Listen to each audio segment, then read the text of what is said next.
पहली बार केंद्र सरकार की ओर से भारतीय रेल नेटवर्क पर यात्री ट्रेन चलाने के लिए निजी कंपनियों को आमंत्रित किया गया है। रेल मंत्रालय ने 109 जोड़ी ट्रेन रूटों पर 151 आधुनिक ट्रेनों के जरिए यात्री ट्रेनें चलाने के लिए निजी कंपनियों से आवेदन मांगा है। इस परियोजना में निजी क्षेत्र का निवेश 30,000 करोड़ रुपए का होगा। पिछले साल IRCTC ने पहला निजी ट्रेन जो है लखनऊ दिल्ली तेजस एक्सप्रेस से शुरू की थी और रेलवे के मुताबिक इस कदम के पीछे मकसद भारतीय रेल में रखरखाव की कम लागत, कम ट्रांजिट टाइम के साथ नई तकनीक का विकास भी करना है और नौकरियों के अवसर भी बढ़ाना है। और हम रुक कर रहे हैं सीधा हमारे सहयोगी परिमल कुमार का। परिमल, आप लंबे वक्त से रेलवे कवर कर रहे हैं, किस तरह से हमने देखा कि रेलवे लगातार नुकसान उठाती रही, लेकिन देश का जो बोझ है एक तरह से वो लगातार उसके कंधों पर बना रहा यहाँ पर और बहुत बड़ा जिंदगी में रोल हमारा ये प्ले करती है। किस तरह से ये जो निजीकरण है ये रेलवे को फायदा पहुंचाने जा रहा है और आम जनता को भी? देखिए, करीब अगर हफ्ते 10 दिन पहले की बात हम याद करें तो रेलवे के फाइनेंशियल कमिश्नर ने तमाम जोन के जनरल मैनेजर को चिट्ठी लिखी थी और यह भी कहा था कि जो जो कटौती मुमकिन हो सके वो हर चीज में, वो फर्नीचर हो, कंप्यूटर हो, वो गाड़ियां हो, जो भी कटौती की फंक्शन हो, तो जिस तरह की कटौती मुमकिन हो सके मैक्सिमम कटौती की जाए। और इस बात को लेकर ये पहली बार ये चर्चा नहीं है कि निजीकरण की ओर रेलवे जा रही है, क्योंकि जब भी इस बात को लेकर सवाल उठता रहा है तो रेलवे की दलील हमेशा से रही है कि वो घाटे में चल रही है और फ्रेट के जरिए ही जो माल भाड़ा होता है उसके जरिए वो कमाई करने की पूरी कोशिश करती है। तो एक लंबे अरसे से इस पे बहस चल रही थी कि प्राइवेट पार्टी को रेलवे में लाया जाए और अब आखिरकार जो है ये रिक्वेस्ट जो लोग इसमें क्वालिफाई करना चाहते हैं, रिक्वेस्ट फॉर क्वालिफिकेशन, ये ऑलरेडी वेबसाइट पे दे दिया गया है। जो प्राइवेट कंपनी है वो इसमें पार्टिसिपेट कर सकती हैं। 30,000 करोड़ रुपए के निवेश की संभावना जताई है रेलवे ने। साथ में यह भी जोर दिया है कि इससे एम्प्लॉयमेंट अपॉर्चुनिटी भी बढ़ेगी, मॉडर्नाइजेशन भी होगा, साफ सफाई बेहतर तरीके से मेंटेन होगा, लेकिन कई चीजें रेलवे के ही पास होगा अधिकार, जिसमें ड्राइवर से लेके गार्ड तक जो गाड़ी के संचालन में जिनकी अहम भूमिका होती है, चलाने में जिनकी अहम भूमिका होती है, वो रेलवे की देखरेख में होगा, वो रेलवे के ही होंगे। तो ये तमाम चीजों को लेके उस बात के जो कयास लग रहे थे लंबे अरसे से, उस पर विराम लग गया है कि रेलवे में क्या कोई प्राइवेट पार्टी आ सकती है। अब प्राइवेट पार्टी को बुलाने को लेके ऑलरेडी जो है ये चीजें वेबसाइट पे हैं और जो लोग इंटरेस्टेड होंगे इसमें पार्टिसिपेट भी करेंगे। लेकिन एक बार यहां पे जरूर दिया गया है कि जो भी कोचेज होंगे वो मेड इन इंडिया होने चाहिए, यानी एक जोर देने की कोशिश की गई है। परिमल, एक छोटा सा सवाल था आपसे। अगर हम ट्रेन की बात करें तो ये आम लोगों की सवारी है जो पिछले कुछ सालों में पहुंच से बाहर चलती चली गई क्योंकि किराए बेतहाशा बढ़ा दिए गए। अब प्राइवेट हाथों में सौंपा जा रहा है, पटरियां सरकार की, लोगों की, उस पर ट्रेन प्राइवेट दौड़ेगी। ऐसे में लगता नहीं कि किराया इतना महंगा हो जाएगा कि लोग बोलेंगे इससे अच्छा तो फ्लाइट ले लें। अभी भी यह स्थिति बनी हुई है कि ट्रेन के किराए से ज्यादा सस्ता है प्लेन का किराया कुछ क्षेत्रों में।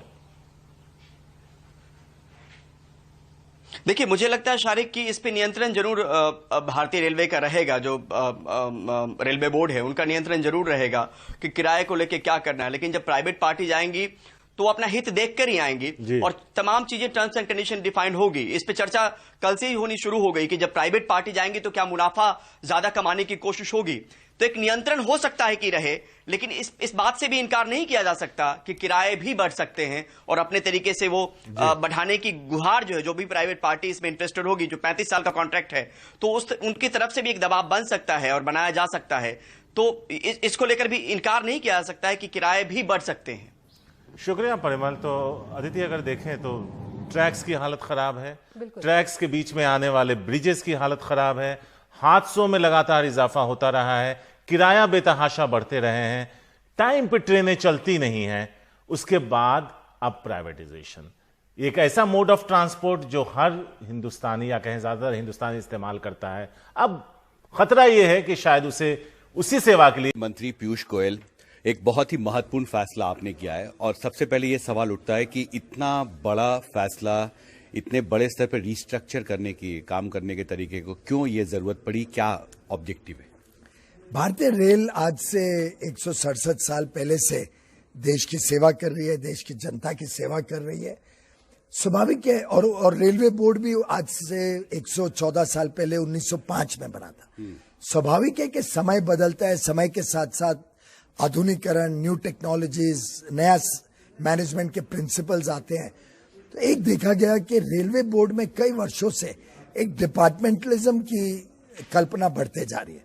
1994 में एक प्रकाश टंडन कमेटी बैठी थी, उसने भी इस बात को गौर किया था कि रेलवेज को जब तक एक संयुक्त सर्विस ना बनाए, जब तक सोच एक तरफा एक साथ नहीं हो सकती कि रेलवे महत्वपूर्ण है, डिपार्टमेंट महत्वपूर्ण नहीं, तब तक रेलवे का विस्तार अच्छा नहीं हो सकता है, एफिशिएंसी नहीं आ सकती। फिर और कमिटीज बैठी, सैम पिट्रोडा जी की कमेटी ने भी यही बात रखी 2012 में, विवेक डेब्रॉय की कमेटी ने 2015 में।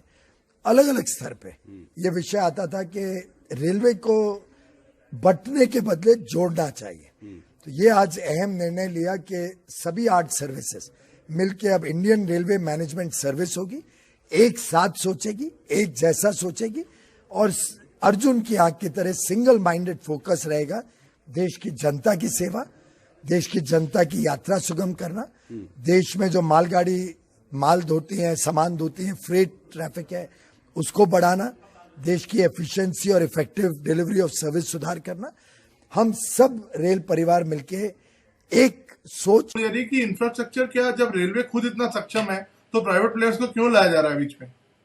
मैंने जैसे बताया कि रेलवे की रिक्वायरमेंट तो बहुत अधिक है जो आज के पास रिसोर्सेज है उसके निस्बत। अब रेलवे ने अगले 12 साल में 50 लाख करोड़ रुपए का निवेश प्लान किया है, जिससे बड़े पैमाने पे रेल लाइनें लगे, अच्छी मॉडर्न रोलिंग स्टॉक लगे, ट्रेनें बने, फ्रेट के सुविधाएं बढ़े जिससे लॉजिस्टिक्स का कॉस्ट कम हो और हम अंतर्राष्ट्रीय बाजार में कंपेटिटिव हो सके। मेक इन इंडिया के तहत भारत में और मौके मिले, निवेश के भी और नौकरी के भी। अब ये सब चीजें कोई नई नहीं है। 1991 के बाद लगातार सरकार और प्राइवेट सेक्टर मिलकर देश की अर्थव्यवस्था को मजबूत करें और विकास यात्रा को गति दें, उस काम को हम आगे लेके जा रहे हैं।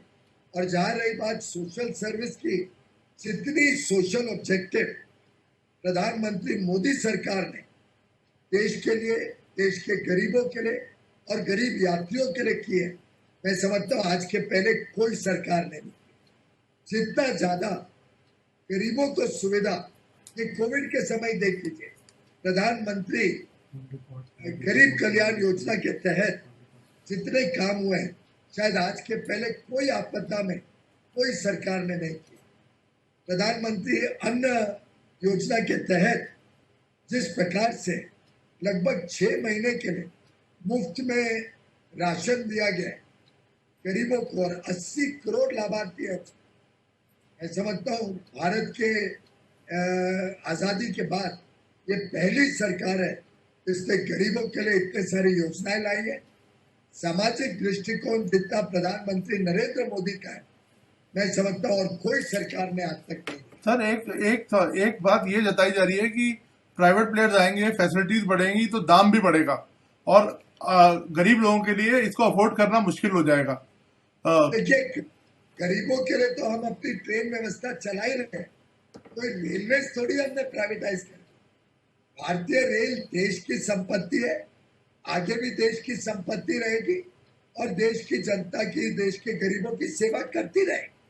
अब आप मुझे बताइए, ऐसे तो हवाई जहाज चलते हैं, तो हवाई जहाज जिस हवा में चलते हैं उसमें एयर इंडिया भी चलती है और बाकी प्राइवेट एयरलाइंस भी चलती है, जिससे जनता को लाभ हुआ या नुकसान हुआ? इसको उससे उल्टे दाम, कीमतें घटी, एफिशिएंसी सुधरी।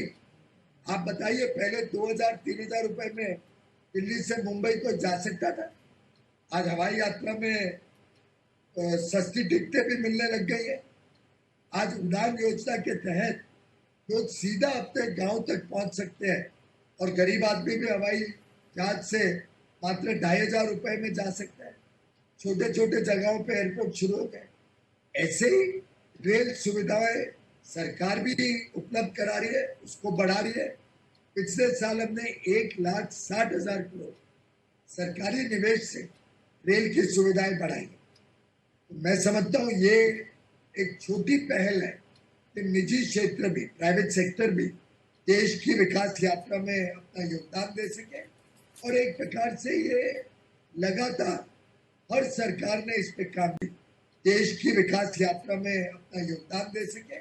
और एक प्रकार से ये लगातार हर सरकार ने इस पे काम